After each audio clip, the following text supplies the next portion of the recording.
It has always baffled me why people choose to. I'm recording. What is that? Okay. Give me a kiss. Shoot that video. Yeah, I'm shooting the video. Okay. Back to what I was saying. It has always baffled me that, or why people choose to be in groups and attack other people. They don't even have a reason to. They literally just do it because they want to be a part of a group. They want to belong to a group of some kind. They want to fit in into whatever society has said is the norm. That has always baffled me. Like, because I have never fit in into any group. I've been a part of groups, plenty of groups, the popular girls, the pretty people, the athletes, the jocks, everything. And also the science geeks, the nerds, the weirdos, the ones that stand out, the black sheeps, the people that get picked on at school. I've been a part of all those groups, a part of it or participated in them, but never been really a part of it where I just had to be a part of a group or something. And it just, to this day, me being a grown up, like fast forward past high school and stuff, I've been out of high school over 20 years. And I thought that when I got older, I would stop seeing that. Stop seeing that dynamic where people have to just be a part of a group and stuff. But now that I'm older and I'm an adult and I'm living like this real life hellish Truman Show, like for real, for real. I'm living in a Truman Show, y'all. But so many people have been together to slander my name, speak lies about me. And I really don't care about what they say. It's just amazing to me. It's just shocking to me that people don't have such individualism where they have to all be a part of some type of, smear campaign against one person who don't fit in. But yet it takes a whole community to go up against one person. Why is that? That don't make no sense to me. And then it dawned on me that people are so quick to jump into groups and do these type of things because they don't lack, or they lack individualism. They're not free thinkers. They're scared to think outside of the box. They're scared to go against the grain. And I'm one that goes against the grain. So if they hear at least they hear two or three people, it's like they take that verse out of the Bible and say, where two or three are gathered in my name, I am there. But it's more like they take it and say, well, where two or three people are gathered together to hate one person, then the masses follow along. But it's because people are scared to be individuals. They lack individuality. They don't know how to be by themselves. A lot of people be a part of these groups, these cults, these sects, and when not sex, sex, but sects, excuse me. But anyways, they are a part of these things because people scared to be by themselves. Because when you by yourself, you have to sit with yourself. Literally, you have to sit with yourself. You have to look inward at yourself. What's wrong with you? What you don't like about yourself? You have to go through that dark night of the soul. You have to take accountability for where you are in life, whether you're in the best place in life or not. Because even if you have all the money in the world and everything, people still are unsatisfied with themselves. So people are part of these clubs and stuff like that because they don't want to be at home and sit alone by themselves and look deep within, look in the mirror and say, I'm looking at the man in the mirror or woman in the mirror. And Cayenne, please, can we be quiet for a minute? Thank you. They don't want to be alone with themselves because they don't want to face themselves. They don't want to face the ugly truths about themselves. And I can tell you, it's not easy. I done it. I will continue to do it. We never get to a point in life where we are not having to go into hermit mode and be by ourselves and go within and heal parts of ourselves, childhood wounds, sexual trauma and abuse, rejection, um, um, abandonment issues and stuff. And I went through that. And when I tell y'all, it was so hard. It was so hard to look at myself and admit that at times that I have been a poor, terrible person to other people. Sometimes that I have broken hearts of people that really didn't deserve it. Sometimes I wasn't operating out of my highest self. And I had to take accountability. I had to also take accountability and accept the fact that I was going to suffer some harsh karma for the things that I did when I was operating out of my lower self. But once I was forced, because I've always went against the grain and not went along with the masses. I'm always thinking outside of the box. Matter of fact, there is no box for me. So I've always been the black sheep of the family. I know why now. I really know why now. Why I always feel different from everybody.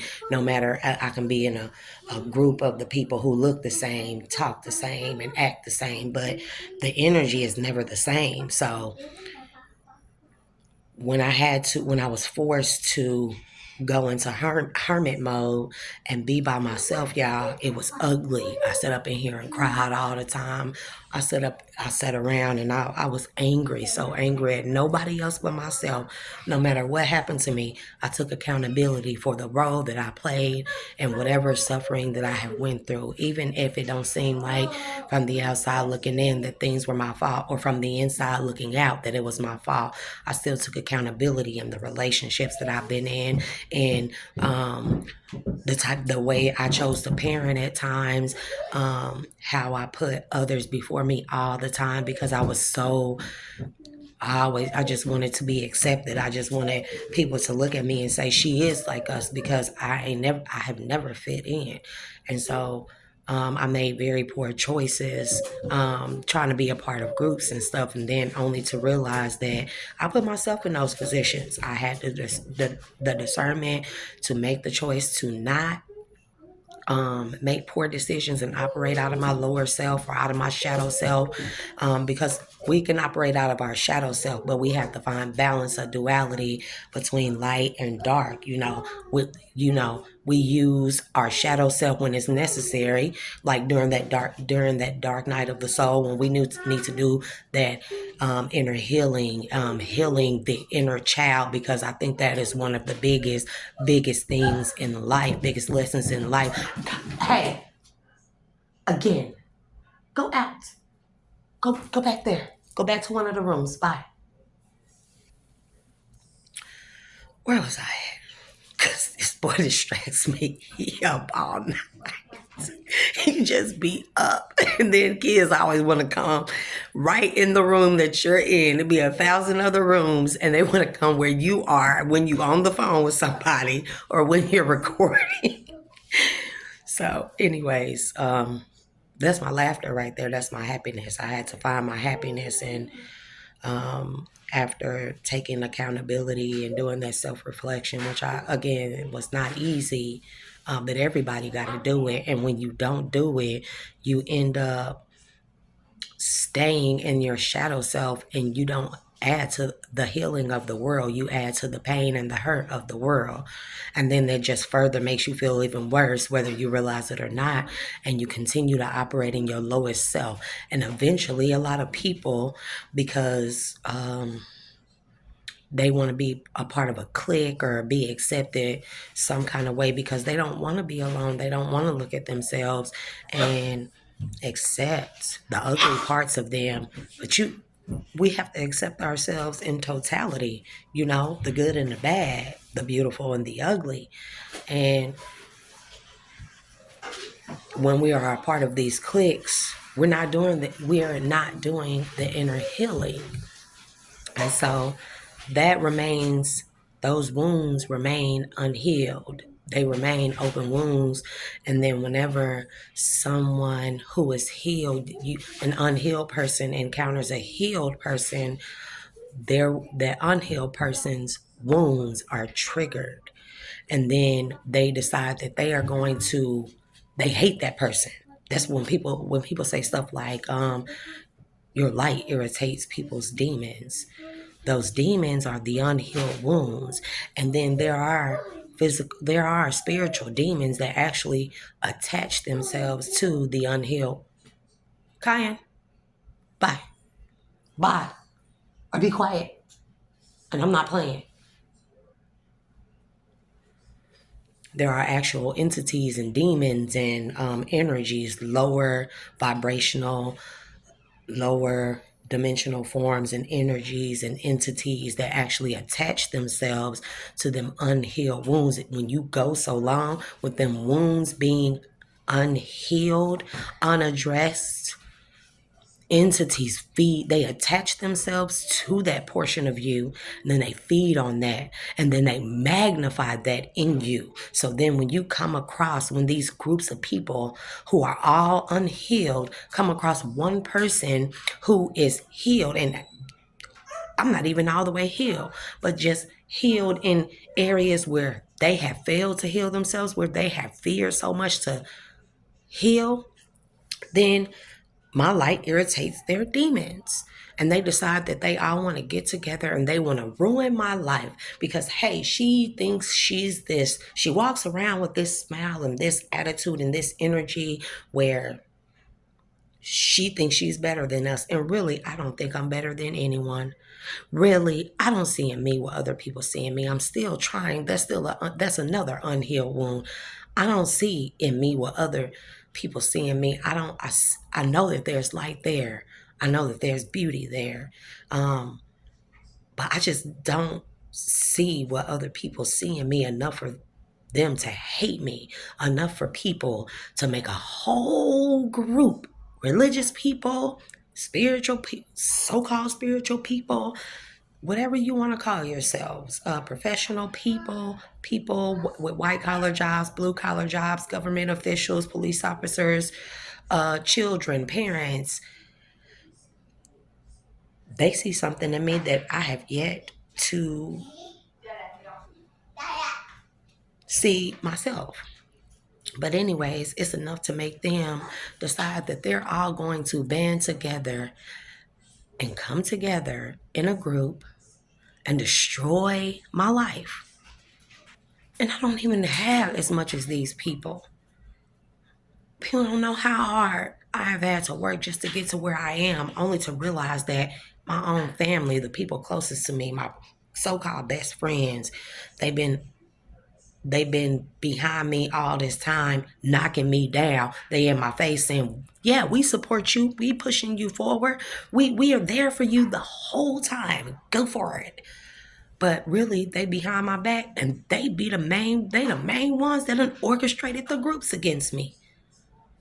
So people look at you, that's why you don't envy people. That's why you're not supposed to be jealous of people, because you don't know what people go through to be where they are, to be in the type of energy where they can smile and be happy. Because I had to make something out of nothing. You're talking about master transmutation. I had to make happiness out of a place where there was none. There was none. And every time I made a little bit of happiness, here comes somebody behind the scenes, secretly doing stuff to snatch that little bit of happiness from me. And I didn't realize or couldn't understand or overstand what was going on. Why every time I take 10 steps forward, I'm taking 50 steps back. I'm being knocked back. And it's not because of something I'm doing on my own, because if I kept doing the hermit mode and, you know, assessing who I was and the choices that I'm making. And I'm like, well, I'm doing this and I'm not continuously making the same terrible low vibrational choices that made before. So why do I keep getting knocked back? Why do every time I get to a point where I'm content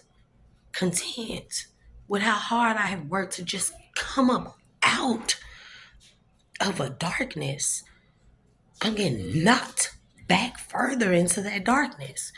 And I realized it was the people around me. No, go back there. Go get Barbara. Thank you. But still yet, and this is the point I'm trying to make, still yet I'm not a part of any group. I don't have any friends anymore. I don't talk to family anymore hardly. But I'm okay with that. I'm okay with being by myself. Even like not having a man, being single.